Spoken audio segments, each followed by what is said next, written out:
the main thing that USG does well is utilize his mobility as Greninja really well.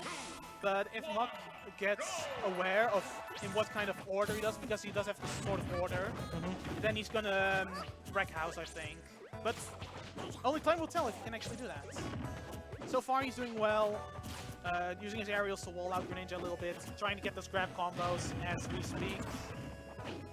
And he misses the re-grab. Yeah, because Greninja opted to not tech and he didn't move in close enough. I think the Greninja actually DI'd away in order to avoid the further follow-up. Another thing you're going to see USG Robin go for a lot is the up throw to waiting for the air dodge to get the falling up air. Against the match I played against Proton earlier today, he did exactly the same. I guess it's just a red Greninja thing to really focus on that rather than getting the free up air. Or not free, but more reliable option. Basically, you can actually get out of it pretty quickly, well, pretty easily with just your second jump. Yeah. And then you just have to make sure you just land properly. Don't land into the up smash, that's for sure. Exactly. So far, relatively even match, nothing special. Ooh, that was really close. Muk really liking the down tilt. Down tilt being an amazing tool, also avoiding getting grabbed through it. So... I think the advantage... he grabbed him from the shuriken. And with the early up smash, Muk not being able to punish. Ooh, that's not it, because of the shuriken being stale. Does it steal per hit? No. It, just like every single time you throw out a move, it doesn't matter how many times it hits. If it hits, it steals by 1 usage. Okay. So because it hit him, like, and then he grabbed him, he still got that 1.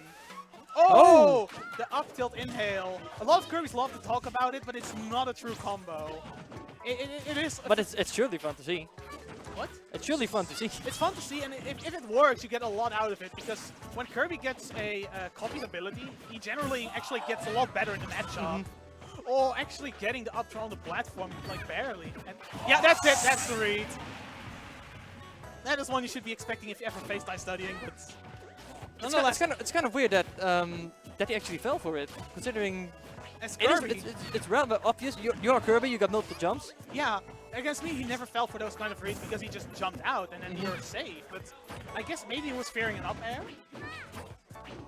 Nonetheless, good reads anyway by USG Robin, tying up the stock counts. But Muk, I think he messed up that up air there. He tried to go for a buffed up air, but he got a jump against Love Smash. Another up smash. Good confirm. Waiting for I do feel like we kind of underestimated this Greninja. At least I did. Yeah, like I said, I was expecting a close game, but I was giving Muk the advantage. So far, it's actually really trying to go for that read because USG went for those back rolls every single time so far, but this time mixing it up well. So what we're waiting to see here is either that up smash from Greninja, or more than likely a down air into smash confirm from Kirby. Because both players tend to go for rather obvious kill confirms. As we saw there, the down air to down smash just not working because Greninja's fall speed.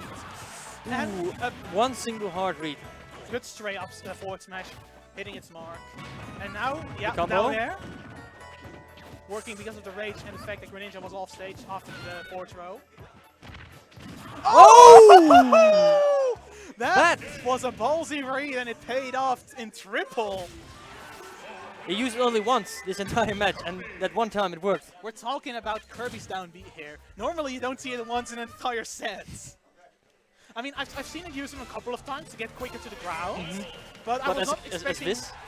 But yeah, it's crazy considering how fast it can kill if you do it somewhere up close. When someone tries to chase you, like in this case, Greninja with his up air, you can actually bait it out eventually. Yeah, they were relatively close to the blast zone, but Kirby also had a lot of rage, which I think helped as well. Most definitely. I think if Kirby had no rage there, with that DI, I think Greninja would have lived. So, Greninja counterpicking to Omega, Greninja, no fair, my bad. He did the same thing against me. He just likes the stage, I think. But the big thing you should remember about Greninjas is, if in game 1 you figure out that they like the footstool combos and falling up airs, you want to have platforms. You want to have platforms against him. I mean, he didn't use it yet, or he didn't get to use it in the previous game, so you can't blame Muk for not knowing that. But from you know, another perspective, in my case, me having played him already, he should have actually banned this. Nonetheless, he's doing well so far. He's just getting his grab combos, his down air combos. Kirby bread and butter Taking stuff. his time.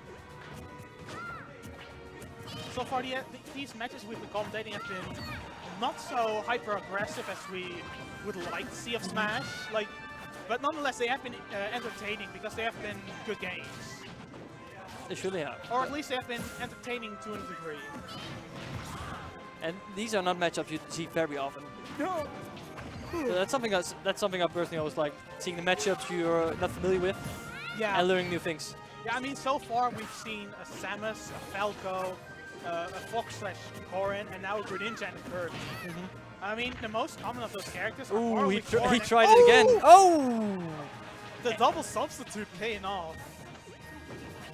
These were two moves you don't see very often, right after each other.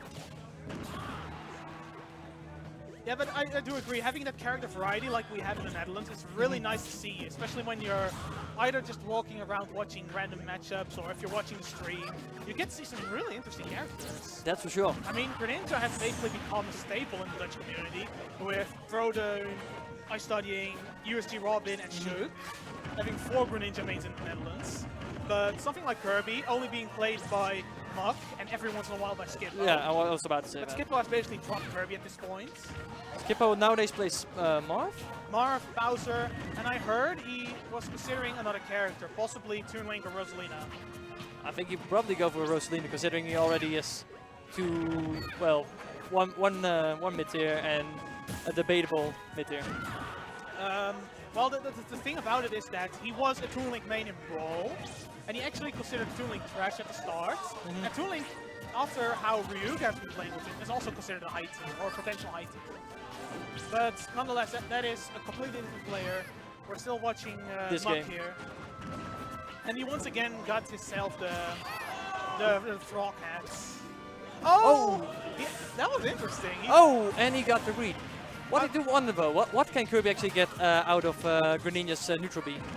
Out of neutral B, I think he can actually get follow-ups from the max charge one, and just having that ability to not be forced to approach by having a counter projectile is really important, because it allows Kirby to play the matchup at his own pace when he has a lead, like right now. I think it's more of having that pressure of having a counter projectile is really nice. Oh! Ooh, he became greedy. Clean read of Muk not canceling down B early. If he would not have done that, that would have been a free hit. That was well played by Greninja. Whatever you like to call the player. I don't think we will see another up B. Not after that. Down B, you mean? I mean, yeah, sorry, my bad, down B. Yeah, we're not going to see the Rock anytime soon. Maybe in the third game if we get to that point. But so far, Muk is really racking up the damage very well. See, there's that up air. Waiting with that forward smash really long, but still connecting. Muk is surely taking his time again. He's just patient. He's now patiently waiting to get a one hard read that he can actually take the match. Yeah, all he needs is one good down smash, because forward smash and up smash are stale. And he gets himself the hat, so now he can play defensively all he wants. Yeah, that is the perfect moment where he could have used an inhale on his shield, but he had the hats. And it's over. One down smash. 2-0 for Muk. A little bit more convincing than I was expecting, but good games nonetheless from both players. With this, Muk has guaranteed third place in his pool, I believe.